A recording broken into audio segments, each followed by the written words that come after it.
for those of you out there that are caring for a cat or caring for a dog, I have a lot of insight, especially as they get older, but I have had 3-4 generations of cats kind of over the last 25 years.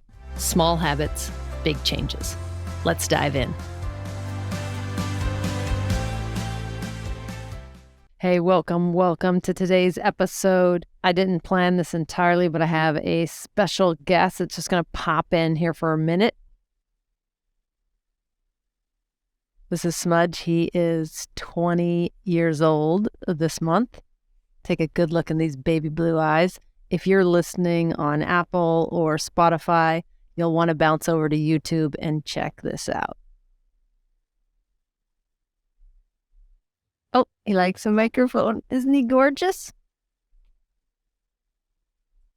I wanted to take a minute and introduce him because we've talked a lot. I've shared a lot about my stable table, and that's a wellness system that I created initially for myself, that I have honed over the last 27, almost 30 years now. And I've taught it to many thousands of people, coached them through it, and helped them to create their own stable table over the last 20 years. In the last number of years, I've come to realize that actually I maintain Smudge's stable table as well.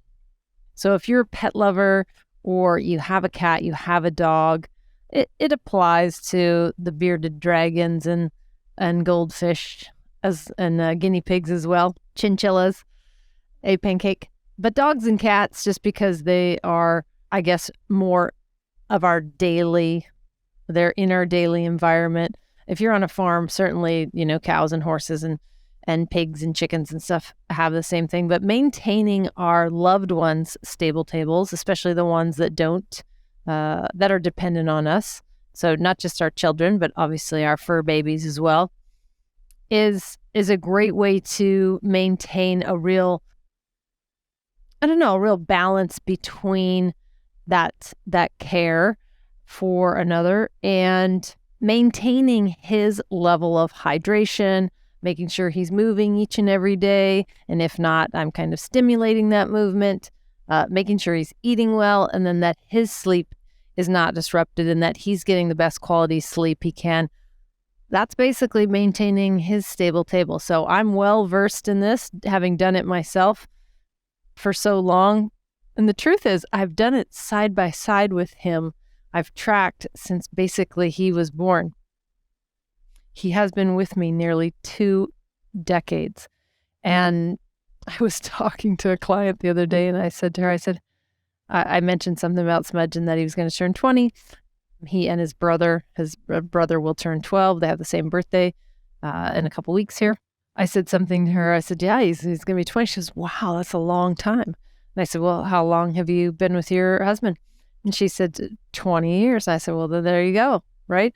And I know it's funny, but in many ways, caring for a pet that long it's a different kind of challenging, right? It's certainly, I can't attest to having a relationship, a marriage that's lasted 20 years or anything. Hopefully someday I will. But, I have friendships that are 30 plus years long and going strong. And then other than that, having Smudge and caring for him is really like he has been my longest, or at least my oldest child at this point. And so for those of you out there that are caring for a cat or caring for a dog, I have a lot of insight, especially as they get older, but I have had 3-4 generations of cats kind of over the last 25 years. So for those of you who have a cat or a dog at home, and certainly in the early years, I have all kinds of insight that I'd be happy to share with you. As they get older, this is where, I guess it's where the rubber meets the road. That's what I want to say.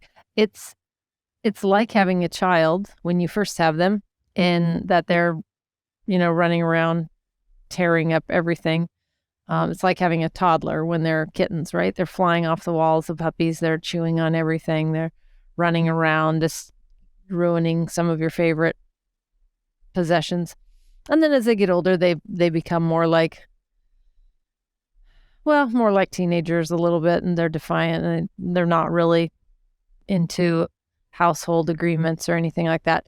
And then as they get older, they actually become like infants. So they do need to be cared for a little bit more for a couple of years. In fact, just shy of a couple of years. It's been about 16, 17 months. Smudge was having seizures during the pandemic and really wasn't sleeping through the night. So he was up. There's something going on with his thyroid and sort of an imbalance that had him stressed, and he was getting up in the night maybe 4 or 5 times, sometimes every single night for basically 16 months. I think it was 17 months. And so not only did that throw off my stable table, and pretty much it threw off the whole household, right? Luckily, that's behind us. He's sleeping through the night, has been for a little bit now, monitoring like what's going on with him, like how I could create a more stable table for him has really been helpful. It helps me keep my stable table because I know in order to provide for him, like any fur baby mom would, is in order to provide for him, I need to provide for me. So we eat at the same time. That's been going on for many, many years. But watching him, obviously the disadvantage of being a pet owner and having the fur babies in your family is that they're not always able to verbally communicate. Smudge never really does. He's not much of a meower at all. Don't worry, Robert makes up for that. He chats enough for a dozen cats. But Smudge doesn't say much. And so I really have to pay close attention to his movement, his eye gaze, how his ambulatory is, how much water he's drinking, when he eats, how much he eats, what he leaves on his tray. He's on an all raw food diet. It's fully salmon at this point.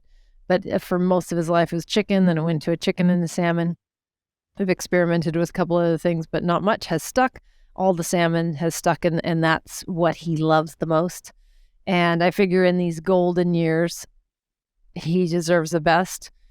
And I think my observation skills, and luckily it's a strong suit of mine, at least with him anyway, is knowing what's happening with him.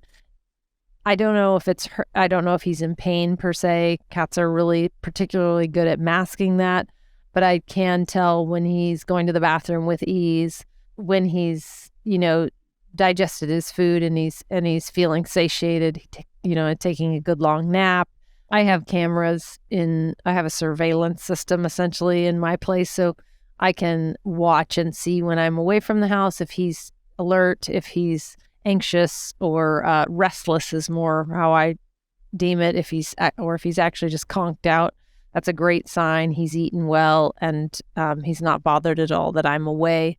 He does have company in his brother, so they're often, snoozing together. So he's a little more rambunctious, but they certainly do depend on each other for company. And it's very similar activity with dogs. Obviously, 2 dogs together, they become like buddies, and it actually is. It's super sweet. They're little dog siblings, right? But I wanted to put this episode out because it reinforces my stable table. First of all, that adequate hydration, that daily movement, the nutritious meals and quality sleep, not just for yourself, but if you don't have even enough motivation maybe to maintain that in a very committed way, then being able to maintain your own so you can care for someone else is a huge incentive. It's a huge motivator for many. I'm always amazed, but I'm not at all surprised when I see like a homeless person maybe on the side of the freeway and they have a dog. It's like some people may think like, oh my gosh, you can't even afford to, put food in your own mouth, but you have a dog that you're responsible for. And is that being responsible or is it being irresponsible? And mine is not the place to judge, but I totally understand that would be the company, the companion, the buddy to have out there and to have your back. I think some people do undervalue or just underappreciate the role and the gift that animals are to us.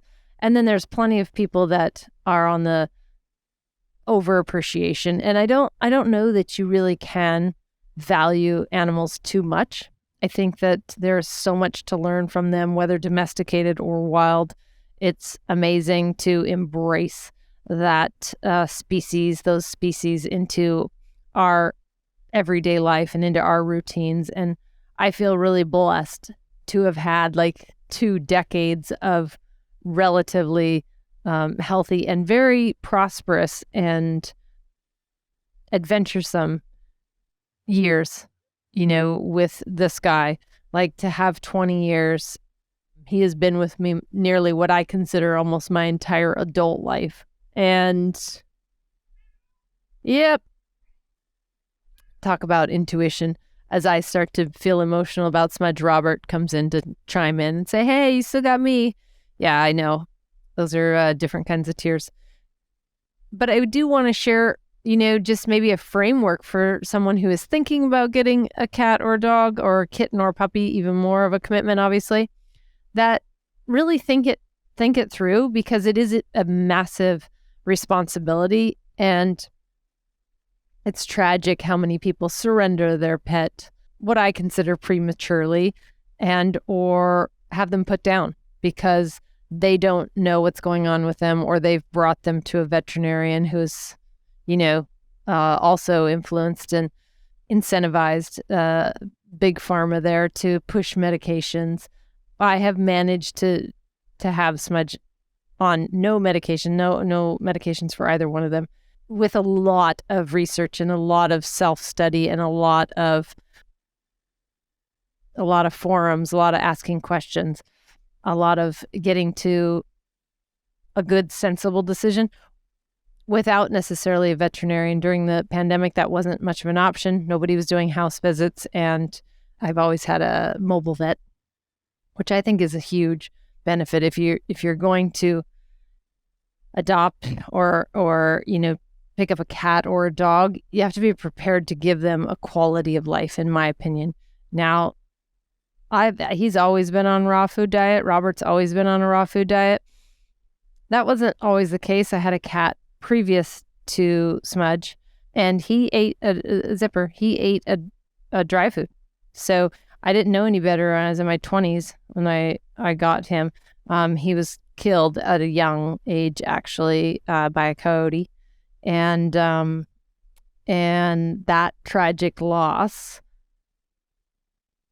is what preempted finding Smudge. And he's named after the Native American practice of smudging, like sage, because I just found that really cleansing, and I needed something that was going to cleanse the trauma of literally picking up the pieces of my cat in our backyard down in the desert. And so he has returned that desire for cleansing a trillion times over. And I could not ask for a better buddy. He's sleeping at my feet right now. And I want to invite you pet owners that are listening, that are focused on their own wellness and maybe the wellness of their kids or their household, to also include your pets in that. And if you have any questions, any at all, I have lots and lots of conversations with people about aging cats. And depending on how your cat's, life has been, aging could be much earlier than 20. So there's lots of cats that don't make it past Robert's age, which is my 12-year-old. And especially if they're on a medication, some of these medications are really toxic to their system. And it really just depends on the environment they've been in, the amount of stress they've accumulated, the toxins that have built up in their body, and how their stable table is now, if they're staying hydrated, if they have movement. Obesity, obviously, in cats, like being severely overweight, is a big thing. You don't see that in the wild. There's a reason for that. But I would happily have a conversation with anybody who has questions about their aging cat, about if they're constipated or if they're going outside the box, or for Smudge, if they're having seizures. Kind of my experience, I'm happy to share. You can text any questions or inquiries to the wellness community as well, My Stable Table. Our texting community is free, and that includes the stable table of your kids, your household, and your pets. And that number is 206-483-2960. Again, just text the word pets to 206-483-2960. You can always leave a comment if it's available below. If you're watching on YouTube, then you got to see my beautiful boy. And please subscribe. And I think that we're going to have probably another episode about this, because there's a lot to dive into about keeping the stable table of your loved ones, including the furries. So if you have any questions at all, if you have any interest in a part 2, let me know. Shoot us a text, leave a comment. I'd love to hear from you. Until next time, please love those furries just as much as you do the other kids in your life, and continue to grow, continue to learn. Take what might land with you and feel appropriate, and give it a go. If it doesn't, just dismiss it. I trust your intuition, and I know that you're working on this. So that's it for today's episode. Let us know what you want to hear more of. Thank you so much for coming on this journey with me. My Stable Table has been a passion of mine for my own wellness, obviously for the wellness of my loved ones, and I hope that you can utilize the framework and make it your own.